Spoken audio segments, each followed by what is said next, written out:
In the steps of recovery, in step 6 and 7, as they were originally written, we run right into the old religious nature that the original recovery group AA had, and that is where they say we were entirely ready to have God remove all our defects of character in step 6, and then 7, humbly asked Him to remove our shortcomings.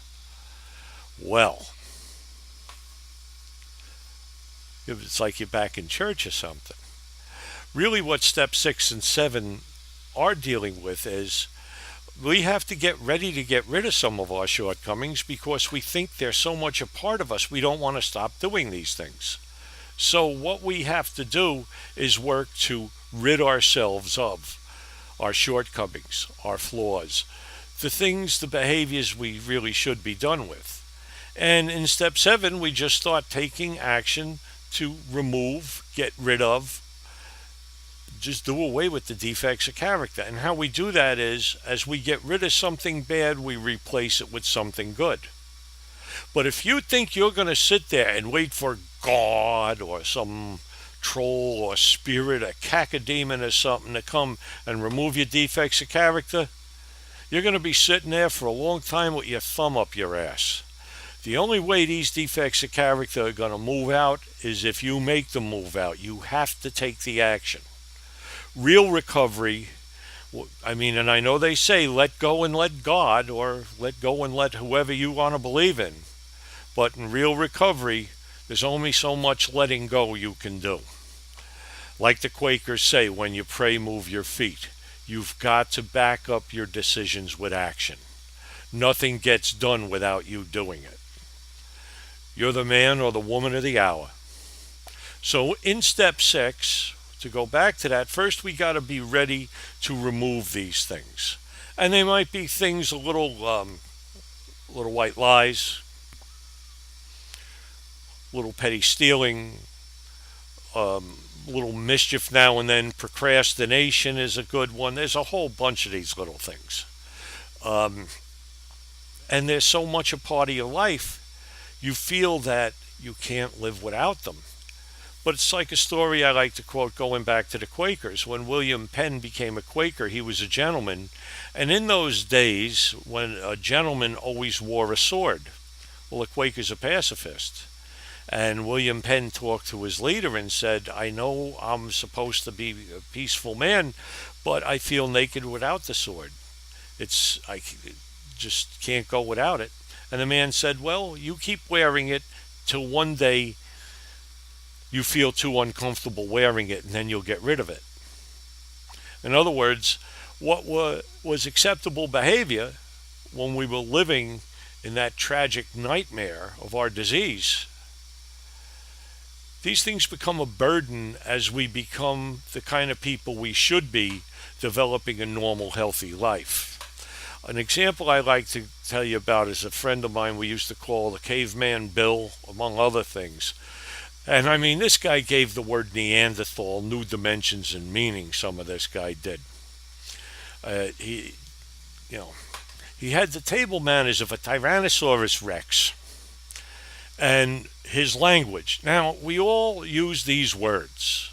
Some people say they're bad words of profanity. They're just words, and we all use them occasionally. But our caveman, that was 90% of his vocabulary, and the way he used them, he sounded really foul. And people repeatedly told him, Bill, you got to do something about your language and the way you're acting. He goes, oh, no, I'm just being me. But you see, the problem for Billy was just being him was getting him in trouble. He was fired off a couple of jobs because they're trying to present a nice face to the public in the front office, and there's Billy sounding like, he's a drill sergeant or something. It doesn't work. So we sometimes have to be led to see where our shortcomings actually do harm us when we come into recovery. And there's one of them. The other is the table manners. Who wants to sit with someone who eats like a pig? So in regaining social acceptability, we're going to have to give up some of these habits. And we find that in giving up the habits, we're not losing anything. We're freeing ourselves from a burden. But the trick is to become ready to get rid of them, because we cherish these little naughty little things we do. And I don't even shouldn't even say the word naughty. They're just bad habits. As far as removing shortcomings, the easiest way to do it is stop doing it. Just don't do it. Watch your language. The way we helped Billy stop was we had a cuss jar. And every time that Billy let loose, in it went. Now, that doesn't work for everyone, but find some way to reinforce that you do not want to repeat the old behavior, and then replace that behavior with something positive.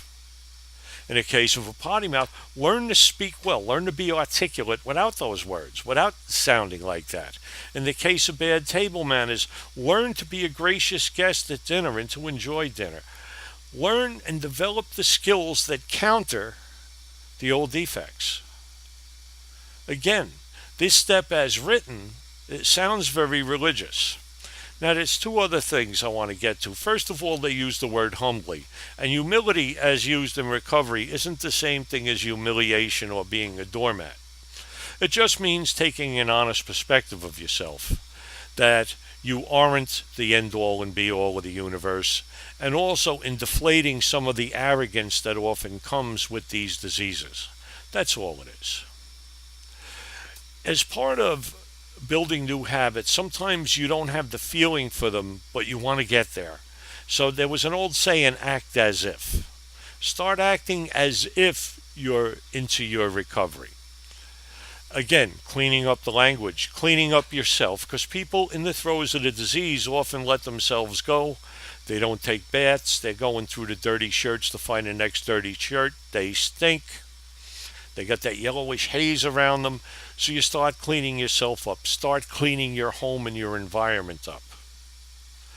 Watch the way you speak. Dress neatly. You don't have to dress like you're in a business suit. You can wear casual clothes but be neat and clean. Acting as if you're in recovery, start living like a normal human being, not some stinking golem in some stinking cave. It sounds simple and it sounds funny, but you see it all the time. People in addiction tend to get very piggy, very sloppy, very careless. So now it's the time to do the opposite of that, to become fastidious, to become careful, to care about the appearance of the impression you make. And that's basically where steps 6 and 7 are. To prepare and then to make the move. To become the person you should be. This is an action step. And this is where you make the turnaround. This is where you go from whatever the past was to being the person building that great reputation, getting into life, being who you should be, so that people can say of you, the world is a better place because you're in it. So keep at it. Good luck with the program. Good luck with staying sober, clean, whatever you're into. Have a great recovery. This is Uncle Thor, signing out.